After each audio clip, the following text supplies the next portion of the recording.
Hola, buen día. Aquí estamos en el cafecito. Vamos a conversar ampliamente con Nelson Bautista, que es un ambientalista, un ecologista. Yo no sé finalmente cuál es el ambientalista y ¿Pero cuál por es el qué tú ecologista. asumes ese tono de ambientalista ecologista? Bueno, porque mucha gente se precia a decir yo soy ambientalista. Hay gente que utiliza eso, tú sabes, también para brillar, porque aquí en este país la gente aprovecha de todo.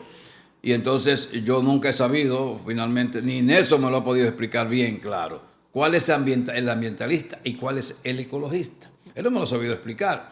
O, si no lo aprendió en el camino, en los últimos días. Buen día, Nelson Bautista. Buen día, Jaime. Me quedo con ambientalista. Miembro del patronato del Jardín Botánico.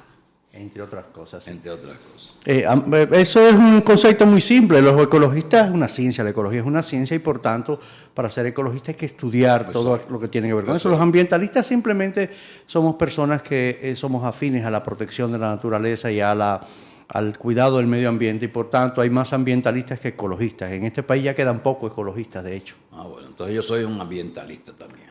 No como usted, pero en menor cuantía. No Me consta y sabe que antes, años atrás, uno tenía un concepto de Jaime por el tipo de expresiones y demás que era más proclive al desarrollo sin miramientos y demás, pero yo debo reconocer que de unos años para acá él tiene una tendencia a ser más amigo a los temas ambientales. Lo que pasa es que mi origen es rural y por consiguiente yo amo la naturaleza. Aunque no me gusta vivir en el campo por razones de la precariedad con la que se vive en el campo, pero yo amo la naturaleza y me duele y ahora con la sequía estoy sufriendo todos los días. Y más como está esa loma donde usted nació para allá arriba, que estaba tan deteriorado. Ahí no, pero donde quiera. Nelson, y aprovechemos entonces inmediatamente con esa afinidad que tienes a lo ambiental, hablar sobre el tema de la sequía. Y yo creo que para nosotros ha sido un tema importantísimo de continuar el llamado a la conciencia sobre este tema, pero las personas hasta que no le aterrizan el problema como tal y se lo aterrizan a lo llano, en términos de expectativas de lluvia, que son pocas, y en términos de lo que estaríamos viviendo en las próximas semanas, ¿cuál es el proceso de la sequía y cómo nos va a afectar de manera directa?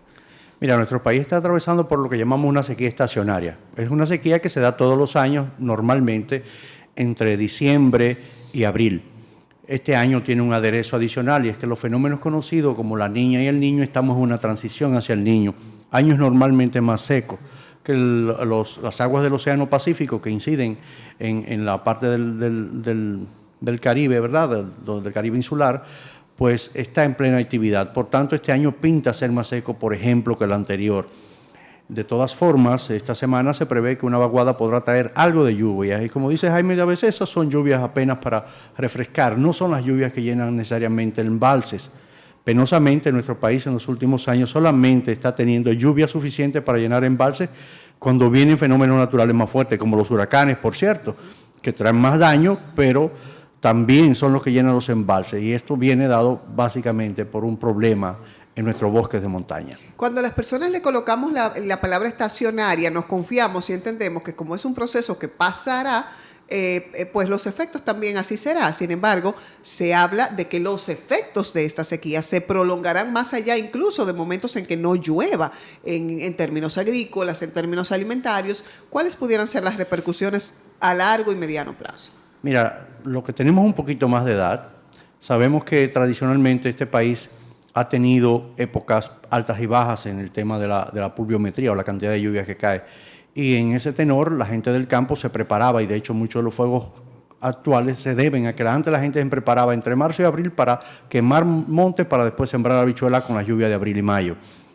¿Qué pasa? Que en la última década, básicamente casi 20 años hacia acá, el tema de la crisis del clima se manifiesta de una manera particular en las islas como nosotros y cada año va a ser más difícil no solamente predecir, sino tomarle el tiempo a cuál es el mes realmente que llueve, que antes era entre mayo y luego una temporada en octubre. Hoy día te puede llover mucho un mes cualquiera y después dejarte de llover. Ese dislocamiento del clima tiene mucho que ver con la crisis climática, pero también tiene que ver con que nosotros hemos pedido nuestra capacidad, estamos perdiendo paulatinamente nuestra capacidad de regulación de esos fenómenos que provocan las lluvias. Por ejemplo, eso que se llaman microclimas, que no es más que esas zonas pequeñas en las montañas, hablarle en llano a la gente, cerca de aquí, Pico Diego de Ocampo, por ejemplo, regula el clima de todas esas, retiene las nubes y la humedad y provoca algo de lluvias en Santiago.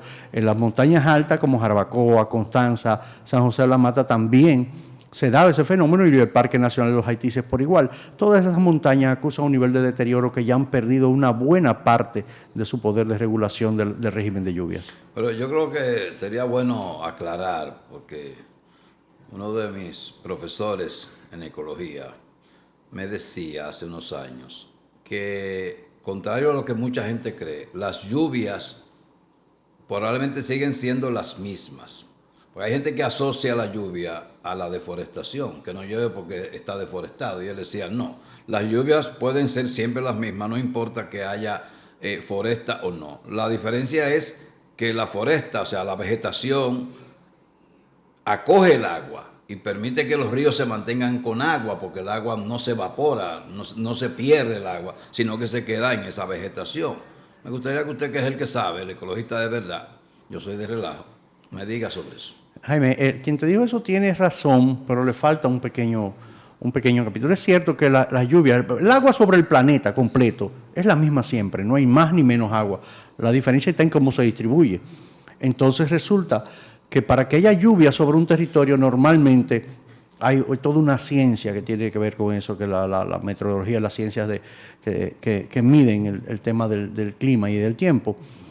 Entonces, es cierto que la lluvia pueden ser la misma y pasarnos literalmente por encima. Por ejemplo, los vientos alisios que vienen desde el Atlántico hacia nosotros son los que mayores generadores de lluvias aquí. Los vientos siguen pasando, pero si tú no tienes una masa boscosa que retenga esos niveles de humedad, que genere esa pequeña sensación de que esa humedad se concentra alrededor de ella, no provoca esa precipitación de lluvia. Y hay todo un historial y un dossier científico al respecto, igual que hay todo un historial y un dossier sobre cómo ha cambiado el régimen de lluvia. Eso se ha medido en este país por lo menos en los últimos 100 años. Y en los últimos 20 se ha medido de manera específica con la proliferación de estaciones meteorológicas. Por ejemplo, Santiago, que nada más tenía una, ahora tiene 4. Una en el Jardín Botánico, una en el Parque Central, una en Pucamaima, una en UTES, etcétera. Puede medir puntualmente en cada región del país cómo se ha comportado el tema de las lluvias y en ese sentido decirnos si está lloviendo más o menos. O sea, ya ni siquiera debemos especular sobre eso, sino que lo podemos medir. Pero la parte que más razón tiene es que mientras más bosque tenemos, y nosotros desde la óptica ambiental siempre hemos sido muy críticos en que mucha gente entiende que nosotros necesitamos más presas, y eso casi siempre son ingenieros, son la gente del INDRI, son la gente de GEIT. Y esta sequía nos demuestra que el problema no es la cantidad de presas, porque si tú no tienes un río que le lleve agua, tú no haces nada con más presas. Y estos embalses secos te dicen, bueno, tú pudieras tener 10 presas más, también secas. Lo que tú necesitas es mayores y mejores bosques de montaña para que hagan eso que tú dices, de retener más lluvia y que el agua no se evapore tan rápido, no fluya tan rápido y por tanto no se vaya al mar tan rápido.